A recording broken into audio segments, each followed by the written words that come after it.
for a story with elements of science fiction as well as Hindu mythology and history in it, then this book might pique your interest. I'm about to start reading this book as well, so come along as I take you on this journey of finding out what the Vimana Transcripts by author Vadhan is all about.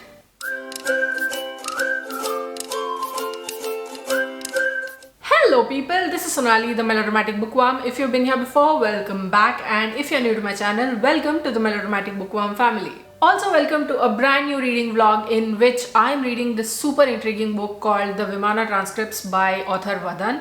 I've read this author before and I've done a reading vlog as well. The book was called Song of the Trinity, The Rise of Kali, and it ended up being one of my favorite books of 2023. So if you'd like to go watch that video, that reading vlog as well, I'll leave the link here as well as in the description box below. The Vimana Transcripts, on the other hand, is a combination of science fiction and Hindu mythology and history. Let me tell you what I know about it at this point before we start this reading vlog. Now, every country in the world as we know it receives transcripts from an unmanned deep space probe called Voyager 1, which predicts the end of the world unless an ancient tattva or a principle which is believed to be hidden inside a Vimana is uncovered. Now obviously the world is in uproar and governments are scrambling to make sense of this threat that could destroy the whole world. Meanwhile, we have Vikram Rathod, a treasure hunter considered to be the best in the world, and Avitav Deshmukh, a languages and religions professor,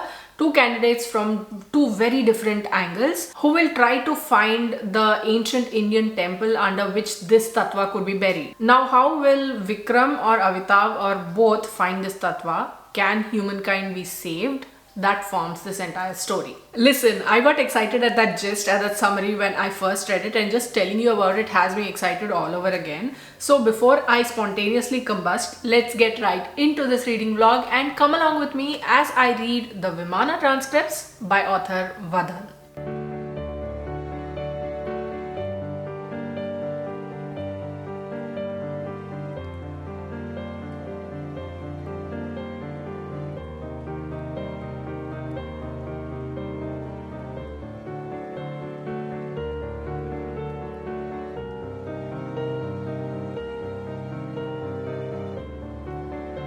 So the chairman of ISRO gets a call from his subordinate about an interstellar message that is supposedly being sent by extraterrestrial life. It's actually from that deep space probe like I was talking to you about.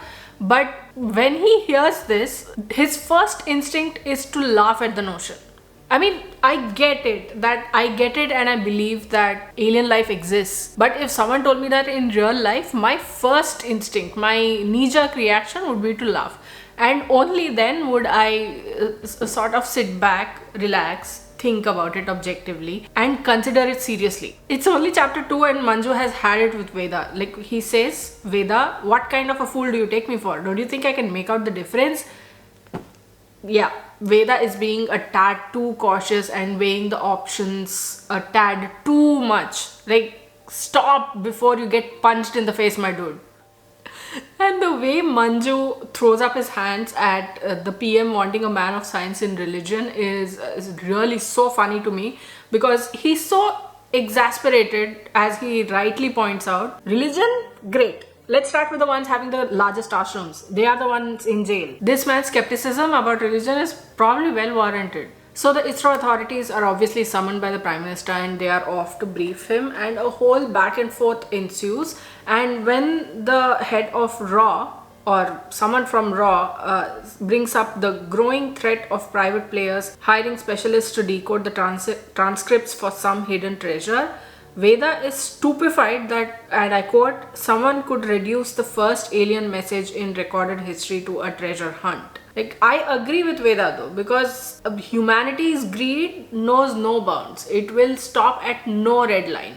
So there's a very interesting discussion in the chapter that I'm currently reading about the language that these transcripts were received in and their transliterations, and this opens up a whole can of worms about how every country in the world thinks that the transcripts were originally written in their own language. But one of the characters thinks that it is the opposite, and though this is neither the time nor the context for this particular thought, but it brings to mind how Colonialism made sure that at a global stage, English as a language was always put first. And here, the stage even broadens even more. Like, it is a universal stage at this point. Okay, now cut to Vikram Rathod, the world's most esteemed, the best legitimate treasure hunter in the world, and he has just landed at JFK Airport in New York. And what we know about him is that, okay, there is an allusion to his memories in Rome being painful, but other than that, all we are introduced to him as at the moment is a suave, smart, dashing treasure hunter. Vikram's father's name was Vijay. Okay, so now we have the Russian mob also involved. He is like, translate or interpret it in one day, or I'm going to take my business to someone else after I kill you. I'm like, whoa, easy there, tiger. Calm down. So Vikram and gang are now coming to India. Now, how will all of these pieces come together? How is it going to happen? What is going to happen? It struck the young man that time was all people could offer one another. It was the most precious commodity on earth. Once that ran out, the door to loved ones came shut forever. There was no turning back the clock. It was a stark truth. Make me cry, no? Make me cry. Okay, so the transcript in question, this has appeared again, so it reminds me. It is a verse, and I want to say that I can't believe I haven't read it out yet, but given how excited I am about this book, I can totally believe that. I just want to keep moving forward kind of thing. The second shrine of the second row of the aircraft, left of center of the spire, will identify the shoulder above the space for feet, where remains the ultimate gift that encompasses the feminine and the masculine thatness. Reveal that truth to us, or else end of the past, or else end of the future. End of the future. Everything. So there's a little something about decoding secret messages. I'll read out a passage to you. To decode a secret message, 3 things are essential. The algorithm or method used to create the code in the plain text, the key used to create and decipher the secret code, the period within which the key is valid. Unless the sender provides the recipient with these 3 sets of information, deciphering is impossible. Well, almost. And now Vikram and his crew have set out to do exactly that. Like, use this to decipher the transcript. When and how their paths will cross with the Indian government, that remains to be seen. But meanwhile, there's a whole masterclass into code breaking and deciphering. Oi, the point came earlier than I thought it would. We are there. Next level. Okay, so Vikram is asking the intelligence bureau guy something like, why would you protect us or something? And the bureau guy goes, in return for your services, of course. After all, your reputation precedes you. Vikram decided not to ask the obvious. They were not here to learn yoga from him, that was for sure. And I'm gone, I'm dead. Like, this is top tier humor, okay? Like, to connect those 2 dots, epic. Yeah, we didn't do anything he didn't do to us, sounds about right. Okay, so the second transcript is, the answer is within Krishna. To save a king from disease was he brought out of stone. To save a queen from starvation, they made his spire. Where I helped dissolve mountains of rock, there you will find the answer you seek. In the way Krishna found the answer to the question of how to appease the serpentine guardians. So there are some geography lessons, or rather reminders, and then some words of wisdom from Veda. So Sanya, another scientist who works alongside Payal, asks, are they interlinked, science and religion? And Manju scoffs, saying nonsense. To which Veda said, we have to move past our prejudices. At this point, you have a message from outer space referring to flying saucers and Hindu gods, not to forget serpents and dissolving rocks. I don't think we can rule anything out. Wow, Veda, I'm really impressed. You have moved past your skepticism. So Payal has just had a conversation with her mother, after which she's like fuming. Her mother has apparently told her, or keeps telling her, to get married and that she is just a girl. Okay, now I'm fuming. Yay, no! What?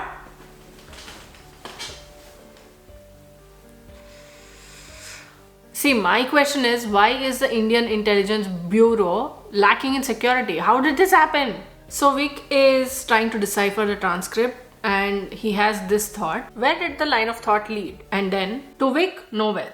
Definitely not towards the treasure. Which was worrying because at the end of it all, the Russian was looking to find treasure. And if the transcripts turned out to be one of those insipid philosophical revelations, it would be the end of the road for all of them. I mean, if at the end of it all, there was only an insipid philosophical revelation, then I would be pissed too. Like, I can't blame Vikram for that. If the Russian could not collect in cash, he would collect in blood. Cool. Like, listen to this hypothesis that Vikram has as he's trying to decipher the transcript, and he comes to this point. The second verse was in fact describing one particular cave in the Ellora cave complex. And then as an aside, he sort of marvels at the caves in general, at the Ellora caves in general, and he has this thought: the construction of the cave was an architectural marvel of all times. By all rights, it should be the first among the 7 wonders of the world. Why do I agree even though I've never been there before?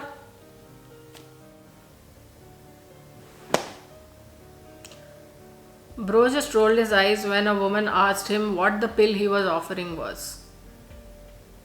Like, I promise there is context to this, but him rolling his eyes just makes me want to...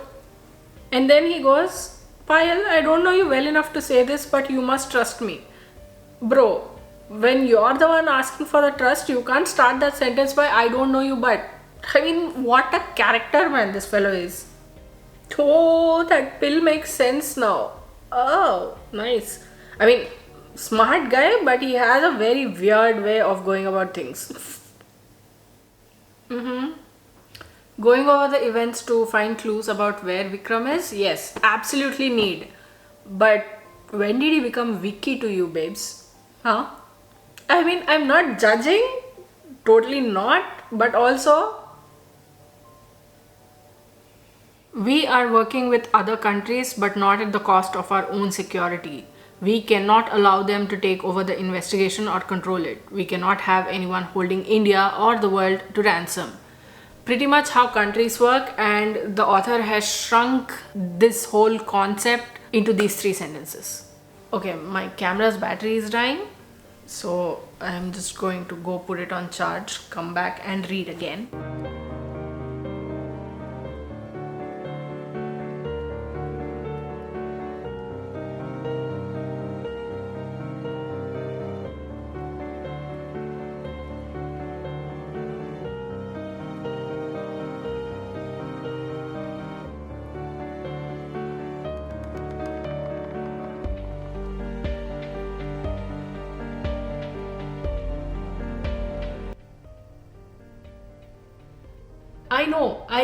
I know this is not a romance, and romance shouldn't be an expected outcome, or at least part of an expected outcome for any story. But there are signs. I mean, the signs are subtle, but they are there. But then again, I could also be totally misreading them, so I don't know. Okay, so Vasily asked Vikram something multiple times, and now Vikram is just irritated, okay? And he goes, I don't know. I also don't know how the dinosaurs died, what caused the ice age, or if the Yeti is real. Are you going to hold me to that too? He just snapped. Man just snapped. And in the next page, the very next page, Vic says, Vic, that is Vikram, very eloquent, very nicely said. And the first thing that came to mind was very demure, very mindful. And I realized I spent way too much time on the internet.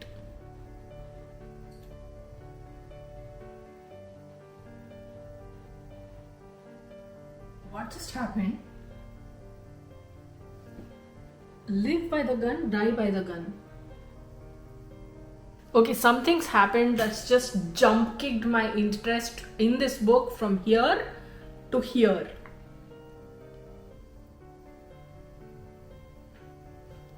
Exactly. Like, Payal is telling her parents that Vikram saved her life, so she must do something now. To which her mother says, what can you do? You're just a girl. And then that got Payal's goat each time her mother said it. just a girl. She hated it, as if girls were somehow below men, as if they couldn't do a thing on their own. Even after all her accomplishments, even after becoming a scientist at ISRO, as if none of that made a difference to the fact that she was still just a girl. And then a couple of pages later, again, her mother says the same thing, and she says, maybe I'm just a girl to you, but I'm much more than that in my own opinion. I'm going to Ellora to save Vikram Rathod. If it's the last thing I do, you go on home. Exactly. So Avitav, who is a languages and religions scholar and historian, he says this. Well, to me, religion is mankind's oldest codified social order. My specialty was, of course, Hinduism. It is not a religion, it is a philosophical order. Not many Hindus know that. They think they are religious practitioners. Seeing it with my viewing glasses, making Hinduism out to be a religion, is like calling the ocean a pond. And then, on the next page, God is just one aspect of Hinduism, not its goal, which is why it is different from all other belief systems. So Avitav's presence in this story is to expand on this, and he does exactly that over the next few pages, which is utterly fascinating even to those who know a lot about this. Science has discovered that many versions of humanoids died so that the Homo sapiens could emerge. That is evolution. Each version of the humanoid was the most superior of its time. However, there is an expiry label attached to everything. One day, the Homo sapiens, who are by far the most superior today, will have to give way to another more evolved species to emerge. Every time I read this or an iteration of this, the first thing that comes to my mind is about time. That does not mean that I'm hoping or advocating for it. It's just the law of nature, and given that this set of humans is a raging, narcissistic collective that kills everything around them for their own selfish motives, including other humans, whenever this cleanse happens, it's going to be on the lines of a cross between natural evolution and we had it coming to us. He then goes on to say, Hinduism is not its name, neither is it a religion. It is a philosophy, a way of life. Its true name is Sanatan Dharma, or in English, the universal truth. Today, this great way of life that is so old that there is no date we can peg as to its genesis has been turned into a thing of petty squabbles and rife. To which Mishra goes, I see what you mean, but that is a very sensitive topic. And Avitav's very vehement, and rightly so in my opinion, response to that is because it has been politicized. Because of petty things done by petty people, an entire way of life is getting tarnished. And then later, an ancient and relevant philosophy and inclusive culture is getting ruined because of the consolidated stupidity of a few people on both sides of the table. Like, no notes. That was an absolute mic drop moment over there, right there. No freaking notes. Avitav is making so much sense when he talks about God, the existence of God, the chaos of life, choices and change. Like, his way of discussion is fantastic. And here's his philosophy summed up in 2 sentences. It's very simple, really. If one believes, no proof is necessary. If one chooses not to believe, no proof is enough. This applies only to God and a higher power, and not to human crimes and fascist dictators and genocidal maniacs. For those, proof does exist. So Vikram and Avitav have now met, and they already find that they have some commonalities, which I think is good in a way because it makes for some easy and trustful character actions. And before I can think that, oh, that sounds so convenient, the thought that the explanation to all of this sounds really plausible given what we know about Vikram and Avitav, it just steamrolls that thought. Getting schooled by a professor was probably not on Mishraji's bingo card for the day, but he did get schooled. Here's what Deshmukh says. Mishraji, you asked some pretty naive questions for a master spy. If we knew exactly what we're looking for, we would have already found it, right? Burn. So we are getting a virtual tour of the Ellora caves and a history lesson through the story of a treasure hunter, a professor, and an ISRO scientist. And I am glued to the book. Not to forget the lessons in history and theology. Things are opening up in this book, right? And I must point out that the humor, the subtle, exasperated humor in this book, the incredulity, the what do I know, but this is nuts kind of reactions, top class. Oh God. Like, something's happened, but I can't say anything about it because I feel like that is a huge part of the it factor of this book. But maybe I can say that reading about it is a shock, even though I know by this point what this whole book is like. Does that make sense? What an answer to Vasili's questions, though. Like, even Vasily knows that something shady is up, because whatever they are telling him, everything that they're saying is exactly what he wants to hear. But he cannot refute any of that. Classic conundrum.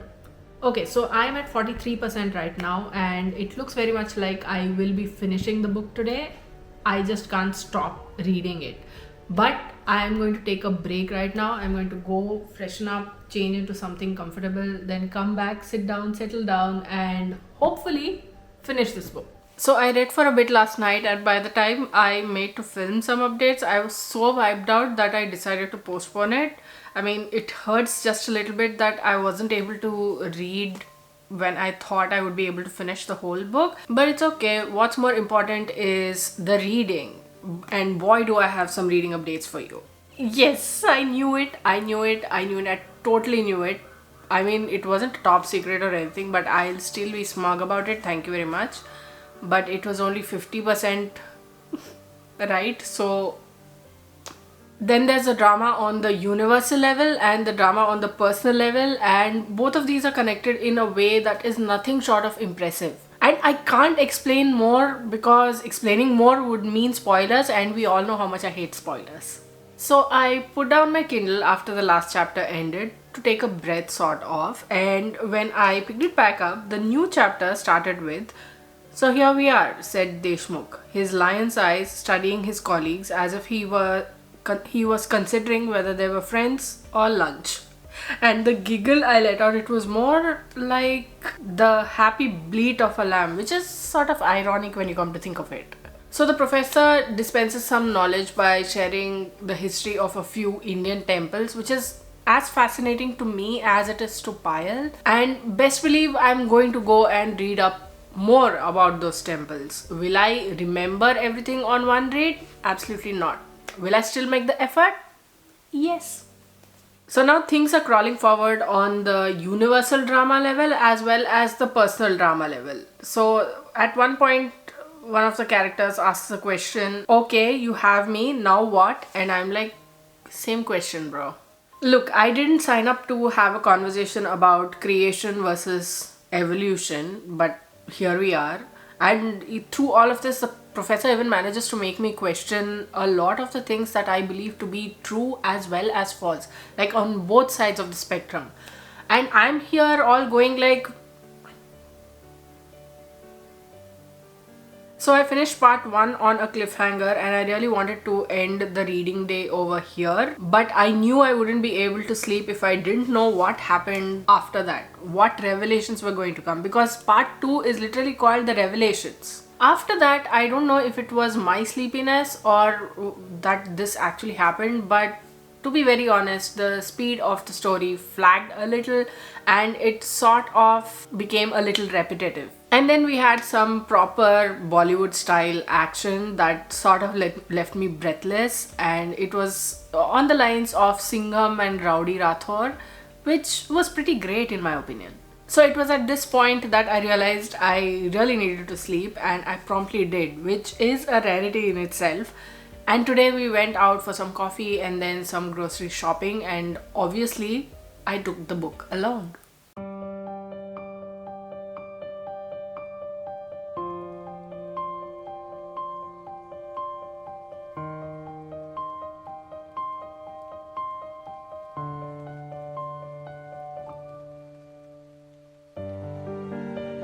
So then I finished part 2, which was the Revelations, and there were quite a few of them in there. Although I do think that the working out of the answers was a little too scratchy and rough around the edges. And I get that repeating things, repeating details is a way to take you to the final answer, but I also do think that it was going around in circles more than was needed. You know, when in Hollywood superhero movies, they say we have to save the world, but they are just saying that they have to save America, and it pisses the hell out of all of us. In this book, when Mishra says we have to save the world, it actually means they have to save the whole world. not just India or not just America. And why this effort is happening in India is backed up by history and mythology, which I think is pretty cool. This is pretty accurate though. America acting like it owns the world and doing all the diva stuff. Like if anybody as much as disagrees with them or calls them out, it will flip a switch and act like it is the only country in the world that is in danger. And all the other countries are just being ungrateful little brats. So after that last update, I couldn't stop reading. So I continued reading and I kept reading until I finished the book. Let me do a little review to sum it all up for you. Firstly, the combination of science fiction and mythology and history is done very, very well. The way the author has picked the topics and made choices about the story is one to be seen. The humor, wherever the humor appears, is a laugh out loud moment right up to the very end. The cliffhangers on a few of these chapters were very well placed and adrenaline inducing. The story, all in all, is well paced, well researched, and rounded off in a way that will keep you wanting more. It will also make you interested in studying temples and Hinduism as a religion and a philosophical order. And speaking of temples, using the different types of temple architecture to build on a quest of this magnitude is impressive to say the least. But I do have a few complaints. Though I do think that the story is well paced overall, there are a few crucial points in the story where it shifts into the lower gear just as things are about to become more interesting. It does this by being a little repetitive and walking around in circles, and this change of pace sort of does the exact opposite of keeping the reader's interest up. Otherwise, I think that the Vimana Transcripts is a good, fun quest story with the stakes being as high as they can possibly get. You have existential questions and debates, Bollywood action and drama, numerous twists and turns that will take you for a spin, and the ultimate question, creation or evolution? So if you're looking for a book that addresses all of these, if you're looking for a book that is a child of science fiction and mythology and that is rooted in history, then the Vimana Transcripts is a book that you should definitely pick up. It is currently available on Kindle Unlimited as well, so go check it out. So that was my reading vlog for the Vimana Transcripts by author Vadhan. What did you think of this reading vlog? Did you like it? Did you not like it? Have you read the Vimana Transcripts? If you have, what did you think of it? If you haven't, will you pick this book up based on this reading vlog? Let me know in the comments below. I'd love to hear from you. If you like this video, please like it and share it to spread the word. And if you like my content and would like to see more from me, don't forget to hit subscribe and click on the bell icon beside the subscribe button to get notified as and when I post new videos. Thanks for watching. I'll see you in the next video. Until next time, keep reading, keep watching, and add melodrama to your life.